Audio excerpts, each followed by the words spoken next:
Je sais que je vous annonce que des mauvaises nouvelles en ce moment, mais là j'ai une bonne nouvelle. La récupération de Lamine Yamal se passe bien. Attendez, bougez pas, je vous explique. Lamine Yamal est revenu ses vacances sans aucune douleur à la cheville. Les sensations sont bonnes. Il devrait s'entraîner dans peu de temps avec le groupe et se voit déjà être de retour pour la Super Coupe d'Espagne. De toute façon les gars, Lamine Yamal on le voit très bien profiter. On a pu le voir à la cérémonie hier avec la fameuse Padilla. La conclusion que je fais moi les gars, ça sert à rien d'apporter de la haine. C'est pas ce qui se passe entre eux. C'est des petits, c'est des enfants, c'est entre eux. Sauf que je crois qu'elle est plus vieille. Mais bref, Lamine Yamal n'a que 17 piges. Donc on peut pas venir parler d'une relation qu'on maîtrise pas et qu'on voit uniquement à travers des images et des vidéos. Enfin bref, on voit très bien qu'il profite de ses vacances, qu'il se met bien, qu'il est heureux, qu'il souffle, ça lui fait du bien. Avec toute la pression qu'il a derrière lui, les joueurs à qui on le compare, les gens du football qui parlent de lui comme le futur, les fameux stats qui font mal au Barça, le Barça avec Yamal, le Barça sans Yamal. Enfin bref, on voit très bien qu'il kiffe, il a même pu être avec son idole Neymar. Tout ça à seulement 17 piges, il se retrouve sur un podium avec le Ney. C'est vraiment une dinguerie. En tout cas, on a hâte de son retour et moi les gars, j'ai le flair. Je sens qu'à son retour, il va marquer. Les gars, j'ai vu toute une Zumba concernant cette vidéo. Moi, je suis l'avocat. Comme quoi, Lamine Yamal, il est pas concentré, il revoit pas dire. Moi, je suis l'avocat, les gars, je suis désolé, je vais venir prendre sa défense. Les gars, j'ai vu toute une Zumba, mais c'est bon, cette affaire, elle est démodée. On n'est plus à l'Euro, on n'est plus en été. En été, c'était intéressant, parce que c'est la première fois qu'on voyait Lamine Yamal avec une fille et tout, ok. Il y avait de la hype, ok. Mais là, maintenant, on s'en bat les couilles. Ouais, Lamine Yamal, il va détruire sa carrière, il est déjà engagé dans les filles et tout, mais... Les gars, vous racontez quoi? Ça s'appelle être un footeux. On voit les footeux avec des femmes, c'est comme ça. Y a rien de choquant. Vous avez quel âge sur cette application? Je comprends pas. Ouais, franchement, Lamine Yamal, il est pas concentré, il s'est fait tromper, hein. En réalité, les gars, on s'est uniquement basé sur un live. Nous ne savons pas ce qui se passe entre Lamine Yamal et Padilla. Même si on les voit en vacances ensemble à deux, même si on les voit proches, on ne sait pas ce qu'ils sont. Donc on ne peut pas juger une relation si on ne sait pas ce qui se passe entre eux. Ok, hier, elle était de retour à la cérémonie, et alors? Dans ce monde, on a connu un Félix. Sa meuf, elle était en train de se faire taper dans les toilettes. Et ça se passe bien entre eux actuellement. Vous n'allez pas embêter mon jeune crack pour des bêtises de live. Pardon, passons à autre chose. Donc, d'après son agent, De Jong n'a qu'une envie, c'est de rester au Barça. Attendez, bougez pas, je vous explique. L'agent de Frenkie de Jong, Ali Dursun, a confirmé que le Néerlandais et Barcelone étaient très heureux l'un de l'autre. Les rumeurs sur un éventuel transfert en Arabie Saoudite sont complètement absurdes. Et cela détourne Frenkie de ce qu'il veut vraiment. Briller dans le club qu'il aime le plus et où il se sent chez lui. Et qui sait peut-être que nous, Barça, Frenkie, resterons ensemble plus longtemps. Franchement, malgré tous les dires, ce que Frenkie de Jong dit, ce que son agent dit, ce que Flick dit, tout ce qu'on attend, c'est sa deuxième partie de saison. Si De Jong va revenir au niveau en deuxième partie de saison, si De Jong va avoir une place de titulaire en deuxième partie de saison, tout le reste se fera naturellement. Que de la part de son agent, on sait qu'il veut rester, qu'il aime le club, qu'il se sent chez lui, ça fait plaisir. Donc il se sent bien au club, il a un coach qui lui fait entièrement confiance, qui veut lui faire regagner son meilleur niveau. Il est dans toutes les conditions pour réussir en deuxième partie de saison. Donc tout est entre ses mains. S'il réussit en deuxième partie de saison, j'ai aucun doute, le Barça fera tout son possible pour lui offrir un autre contrat. Parce qu'en réalité, ça arrangera les deux parties. S'il lui propose pas, on sait tous qu'il partira sûrement librement l'été prochain en 2026, ou bien il sera vendu cet été. Enfin bref, sinon vous les gars, vous en pensez quoi? Ramenez sur Snap, on s'ennuie. C'est la fin de l'année et ma parole que j'en profite pour applaudir et féliciter Yamal. Parce que cette année, voilà ce que Yamal a fait. Vous voyez les photos derrière moi? Cette année, il a fait ça à 17 ans. Et la moitié de la saison, il avait 16 ans. Les gars, même Messi, Ronaldo, Mbappé, Neymar, qui vous voulez, même eux, même ces légendes à 16 ans sur une année, ils n'avaient pas fait autant. Est-ce que vous vous rendez compte? En vrai, on est conscient, mais on n'est pas conscient. Les gars, regardez les photos derrière moi. Et il a tout fait cette année, Yamal. Faut tout simplement que tout le monde fasse une vidéo, tout le monde mette un commentaire, tout le monde en parle et faut le féliciter tout simplement. Tu sois barcelonais, parisien, madrilène, on a un crack devant nos yeux comme t'en vois rarement, mais vraiment rarement. 16 ans, les gars. Normalement, 16 ans, c'est à peine si t'es en centre de formation. Le mec, il est au Barça titulaire, Espagne titulaire, avec les meilleurs joueurs du monde et c'est le meilleur. Le mec, quand il joue pas, l'équipe n'est pas bonne, ou l'équipe ne gagne pas, ou l'équipe joue pas bien. Il a un réel impact à 16 ans, 17 ans sur son équipe. C'est une folie. Il a marqué des buts fantastiques, des lucarnes à l'Euro, j'en parle même pas. Des passes venues d'ailleurs, des passes du futur extérieur pour Rafinha. On a tous au moins 4-5 passes qu'il a fait à Rafinha en tête.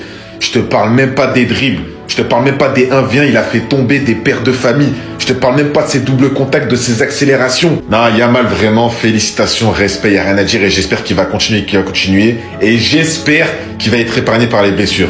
Parce que vraiment, je l'aime trop ce joueur. Messi, il a tout remporté dans le football. Les récompenses individuelles, il a tout saccagé. Les récompenses collectives, c'est le joueur le plus titré de l'histoire du football. Mais jamais il va tirer sur Ronaldo. Jamais il va tacler Ronaldo dans une intervention, dans un discours. Mais pourquoi à chaque fois que Ronaldo va à une cérémonie, pourquoi à chaque fois que Ronaldo remporte quelque chose, il se sent obligé de tirer sur Messi? Il se sent obligé de tacler Messi. Moi, je comprends pas. Pourquoi il se sent toujours obligé de se comparer à Messi? Pourquoi il se sent toujours obligé de vouloir être reconnu comme meilleur que Messi? Alors que des fois, j'ai l'impression que Messi ignore l'existence de Ronaldo. Des fois, j'ai l'impression que Messi oublie si Ronaldo existe, oublie s'il a eu un débat avec Ronaldo, s'il était en concurrence avec Ronaldo. Honnêtement, je vous le dis. Des fois, Messi, il oublie la concurrence qu'il a eue avec cet homme. Quand il dit que le Globe Soccer Award, c'est la récompense la plus honnête, la récompense qui est la plus objective, la récompense qu'il préfère le plus, c'est juste parce qu'il l'a remporté le plus de fois. Ça aurait été le Ballon d'Or, il n'aurait pas décrédibilisé le Ballon d'Or. Et c'est pour ça aussi qu'il pense que la Saudi Pro League est supérieure à la Ligue 1. C'est juste parce qu'il évolue dans la Saudi Pro League. Ça aurait été le contraire s'il évoluait dans la Ligue 1. Il aurait dit que la Ligue 1 est supérieure à la Saudi Pro League. Là où est-ce qu'il est, c'est là qu'il est le plus bon. Ce qu'il a remporté, c'est le plus bon. C'est comme ça qu'il est, je comprends pas. C'est pas possible, c'est pas possible. Mais pourquoi le prolonger? Pourquoi vous le prolongez? L'accord est conclu avec Gérard Martin pour renouveler ce contrat. Jusqu'en 2028, il ne reste plus qu'à signer. J'espère qu'il va perdre le stylo. Ou même le contrat. Parce que c'est pas possible. Mais Deco, Laporta, Anti-Flick, mais qu'est-ce qu'il le trouve? Ça me fascine, les gars, je vous jure. Hein. J'arrive pas à comprendre. Non, franchement, il est très fort, ce marabout. Non, ce marabout, il est très, très puissant. Parce que c'est pas possible. C'est pas possible d'être aussi nul au foot. Être aussi nul en attaque latérale. Mais avoir la confiance de ton entraîneur, ton directeur sportif et ton président. C'est pas possible. Il est content en plus. Il est content. Mais c'est pas vrai, mais... Comment vous voulez gagner le trophée avec des mecs comme ça? Vous voulez aller où? Vous voulez aller où? Vous voulez gagner quel trophée avec des Gérard Martin attaqué latéral? Vous voulez aller où? Sincèrement. Attendez. La blessure à la cheville de Lamine Yamal s'est nettement améliorée et il espère être en forme pour le match contre l'Athletic Club le 8 janvier. Il passera des tests demain à Barcelone alors que l'équipe reprend l'entraînement après la pause de Noël. Apparemment, la douleur aurait même complètement disparu. C'est des nouvelles qui rassurent, on est content. Et s'il vous plaît, ne prenez pas de risques avec lui. Calmons-nous avec le joueur. Sincèrement, même s'il rate la demi-finale et même la finale, moi ça me dérange pas. Avant cette blessure à la cheville, il revenait déjà d'une blessure à la cheville. Donc le Barça a intérêt à y aller mollo. Comme ça, à la fin, il y aura aucun regret. Pour finir, Lamine Yamal en interview. En 2025, je veux améliorer mes performances en termes de buts. Je veux marquer à chaque match. J'ai été très bon dans les passes décisives cette année, mais je dois m'améliorer dans les buts. C'est mon plan. Il a été tellement bon dans les passes décisives qu'il est carrément le meilleur passeur sur l'année 2024. 26 passes décisives à son actif. À 17 ans pour sa première saison professionnelle, c'est juste incroyable. Concernant les buts, comme il l'a dit également, j'espère vraiment qu'il va s'améliorer, car il a une bonne finition et il nous l'a déjà prouvé. En tout cas, hâte de le revoir sur les terrains. Et s'il vous plaît, le Barça, ne prenez pas de risques avec lui. La fin d'année arrive. Sur l'année civile, Rafinha, c'est pas des blagues en Ligue des Champions. Sur l'année civile de 2024, voici les meilleurs buteurs en Ligue des Champions. Donc de janvier jusqu'à décembre. Rafinha 9, Lewandowski 9. Joueurs les plus décisifs en Ligue des Champions 2024, 12 buts. Et assist, donc 9 buts comme je l'ai dit, 3 passes D. Gamberge, je m'en fous, je vais le répéter mille et vous savez très bien ce que je vais dire déjà. Et par un mec d'Almeria, et on prenait le fait que je sois trop sévère pour de la hantise ou de la haine ou je sais pas comment on appelle ça, je crois que c'est hantise. Alors que j'avais la vision, KB aussi avait la vision et d'autres aussi.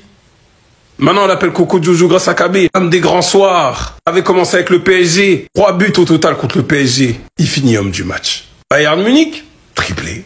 Et homme du match. Remarquez contre Young Boys, pas de problème. Là aussi, il est homme du match. Buteur aussi contre l'Étoile Rouge d'ailleurs. Un but contre Dortmund. Maintenant, il l'a dépassé, mais...